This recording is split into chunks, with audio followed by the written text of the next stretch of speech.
Hemos estado aprendiendo a través de la vida de Daniel, de David, de Isaías, de estos personajes que Dios usó, de estos profetas, de este pastor rey, cómo el Señor a lo largo de su palabra y a lo largo de la historia de la humanidad ha querido comunicarse y asegurarse de que los que somos hijos de Él, los que somos parte de su pueblo apartado, entendamos, reconozcamos que no han sido las fuerzas de estos personajes, que no ha sido la victoria de estos personajes, que no ha sido el corazón innato de ellos, sino que enfrente, detrás, a los lados, en todo lado, ha sido Dios el que ha transformado, ha dado fuerza, les ha dado el privilegio de ser usados,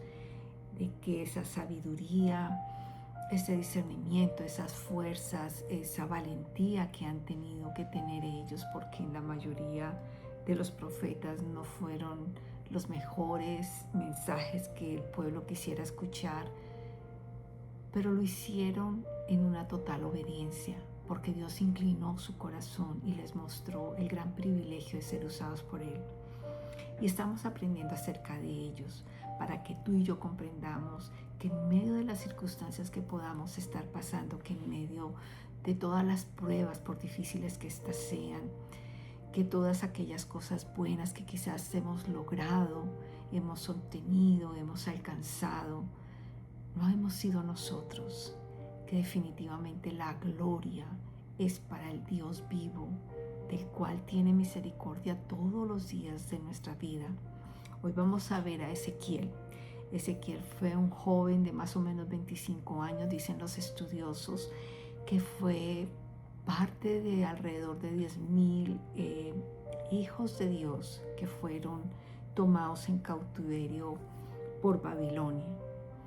Ezequiel, a los 5 años de haber estado cautivo, o sea, a los 30, es donde comienza su ministerio. Y se cree que fue por alrededor de unos 22 años que él estuvo en este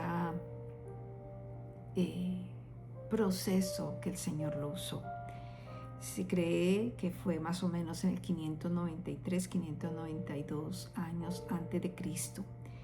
Y bueno, el Señor usa la vida de Ezequiel y lo hace con una serie de señales que son increíbles, que seguramente al día de hoy si me las pusieran a hacer a mí diría, wow, tendría muchas cosas para refutar.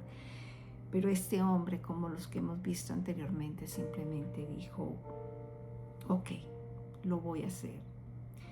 Y el Señor lo usa para llamar a su pueblo Israel al arrepentimiento durante el exilio que tuvo en Babilonia, para advertirles que no se dejaran contaminar, para advertirles que el que confiaran en ellos, en estos dioses, en este pueblo pagano, iba a tener unas consecuencias muy grandes, que iba a haber un momento donde Dios los iba a juzgar, pero también a mostrarles la restauración por la inmensa misericordia que Dios ha tenido desde Adán, ¿recuerdas?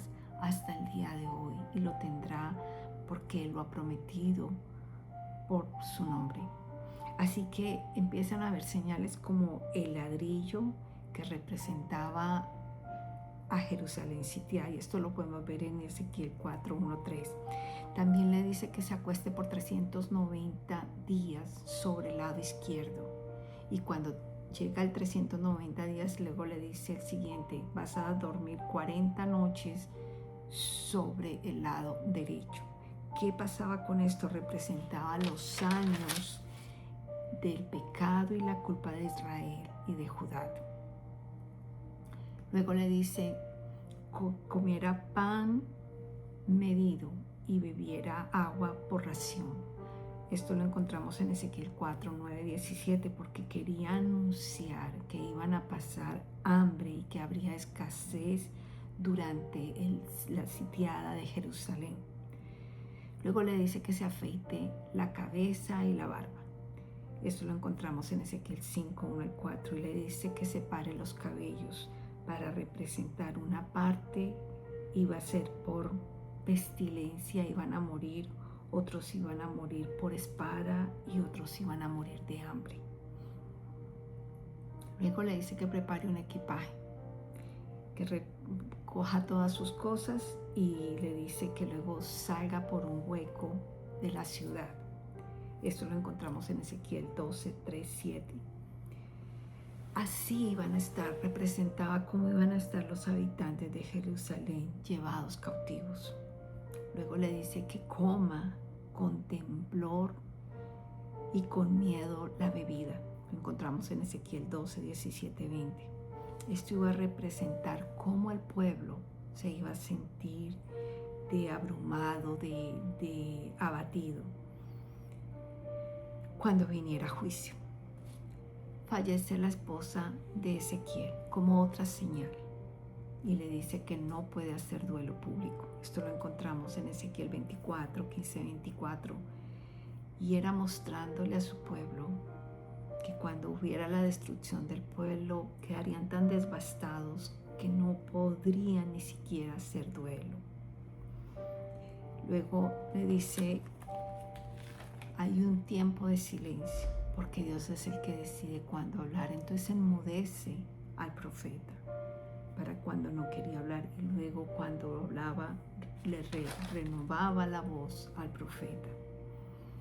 Luego le dice que coja 2 varas y la haga una sola, porque está mostrando que iba a juntar nuevamente como una sola nación bajo un solo rey a su pueblo, a Jerusalén, a Israel y a Judá. Sí, y eso lo encontramos en Ezequiel 37, 15, 22. Y a lo largo de toda la escritura del libro de Ezequiel, el Señor dice, y sabrán que yo soy el Señor. Todo esto que hemos visto no es solamente para estos personajes ni para el pueblo en ese tiempo. Aunque hay costumbres, aunque hay situaciones que ya no pueden ser al 2026, definitivamente tenemos que ver que nos está hablando a cada uno de nosotros y que este Dios que es amoroso también es justo, que este Dios que es misericordioso también es santo, que todos los atributos de Dios están en una perfecta armonía, que uno no desvanece al otro. Este Dios 3 veces santo, este Dios misericordioso, este Dios justo, este Dios amoroso, nos ama tanto que nos disciplina, pero nos restaura, pero nos levanta, pero tiene planes de bendición para cada uno de sus hijos, para su pueblo. Y esto es en nuestra relación personal con Él. No fue Ezequiel, fue Dios quien una vez más usa todo lo que sea necesario para que su pueblo podamos entender, podamos conocerlo, podamos magnificar la grandeza de su reino, de su amor, de su fidelidad, de los pactos que ha hecho con su pueblo y cómo los ha cumplido. Vamos a orar. Señor bendito, Padre amado, gracias te damos por tu palabra escrita. Gracias por permitirnos ir a través del libro de Ezequiel y ver a este personaje que también, Señor, sin duda obedeció. Todo gracias a la transformación que tú le diste a su corazón, al privilegio que le diste de ser usado y cómo lo usaste en estas diferentes señales para mostrarle a tu pueblo, que nos muestras hoy también. Te pido que cada uno de los que estemos oyendo esta reflexión, que nos expongamos a leer el libro de Ezequiel, Señor, seamos transformados, renovados y podamos ver tu grandeza. Podamos ver que tú, Señor, nos hablas de manera personal e individual y que la gloria, la honra, el honor, todo es solamente para ti. Con acción de gracias en el nombre de Cristo Jesús oramos. Amén. Gracias por acompañarme, gracias por suscribirte. No dejes de compartir esta herramienta si la consideras valiosa para aquellos que anhelan conocer más de Dios, para aquellos que están solos, para aquellos que quizás ven a Dios distante.